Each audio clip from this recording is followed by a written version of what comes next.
dès la création de l'agglomération, il y a eu une volonté de s'inscrire dans une stratégie de développement durable. Une volonté de mon prédécesseur qui a été partagée par tous d'ailleurs.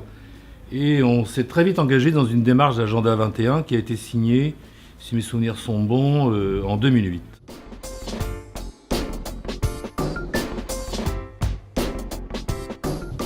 Sur le territoire, on a la chance d'avoir actuellement 3 sites ENS classés, 2 sites ENS départementaux, que sont le Cap d'Ailly et Sainte-Marguerite-sur-Mer et le Bois de Bernouville à Hautot-sur-Mer.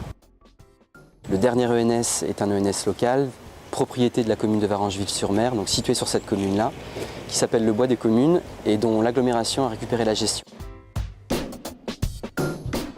Dans les visites que je peux faire, que ce soit l'été, essentiellement d'ailleurs l'été, il y a énormément de locaux qui viennent, parfois même des riverains, et qui découvrent complètement le site qu'ils ont à 50 mètres de chez eux. Ce qui était très intéressant dans la démarche des Diepois avec le département de la Seine-Maritime, c'est qu'on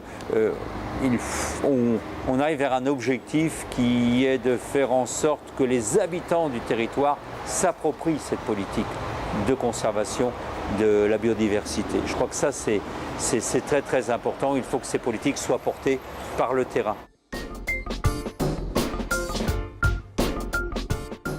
L'émergence des approches environnementales d'urbanisme font que le projet a été complètement revu. Et du coup, le plan masse qu'on a là sous les yeux répond bien à ces objectifs. Au total, on aura 1000 habitants et 230 logements.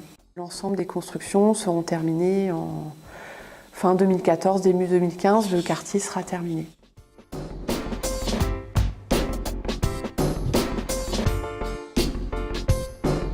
Par rapport à ce travail fait au niveau de l'agglo, il était intéressant qu'on puisse le transposer au niveau communal. Et c'est pour ça que de notre programme électoral, s'il faut revenir un petit peu en arrière, eh bien, le développement durable faisait partie, fort logiquement, de notre programme.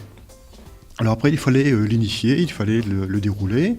On pouvait prendre quelques thèmes par rapport à l'agenda 21 de l'agglo, mais il fallait aussi le transposer au niveau communal. La charte a été signée en avril 2012.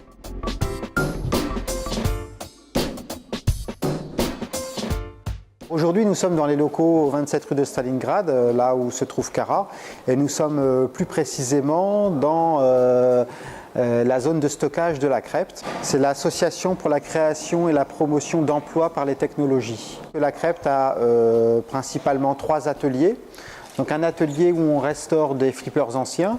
L'autre atelier important de la CREPT, c'est aussi donc l'atelier informatique, puisque c'est un atelier qui a été ouvert en 2006 et qui récupère du matériel informatique, on va dire, qui n'est plus utilisé à la fois par les particuliers, par les collectivités. En 2002, on a ouvert un atelier multimédia. Dans l'atelier multimédia, on réalise des sites internet pour des partenaires, souvent associatifs. Notre volonté, c'est de travailler sur des objets qui sont assez techniques, qui ont une certaine technicité, et à partir de là, c'est d'essayer de monter des projets qui vont créer de l'emploi.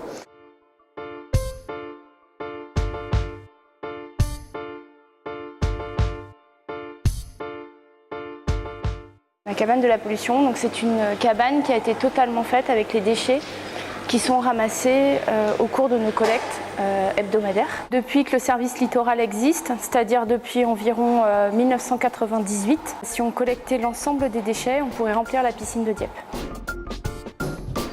Le musée a une action de sensibilisation vis-à-vis des scolaires avec Dieppe Maritime. Donc en fait, les scolaires viennent gratuitement faire des classes de mer et visiter le musée.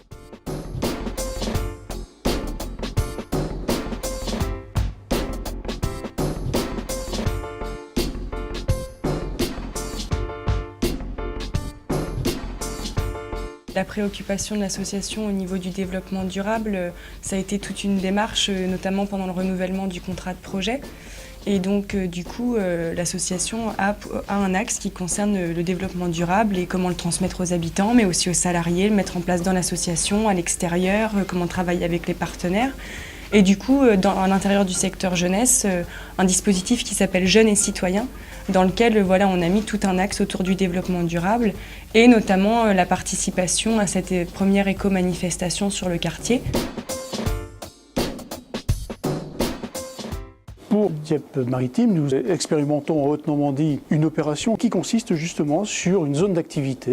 Donc là, il s'agit de la zone Eurochannel, sur laquelle nous avons commencé à faire un diagnostic, l'accompagnement des entreprises qui sont volontaires, bien sûr, qui sont présentes sur cette zone d'activité, un diagnostic de la zone elle-même, et à partir de là, déceler les axes d'amélioration possibles auxquels peuvent contribuer les uns et les autres, et nous serons, nous, les médiateurs de cette contribution. Les véritables acteurs du territoire, ce sont les habitants. L'agenda 21, c'est eux qui le construisent, il est co-construit.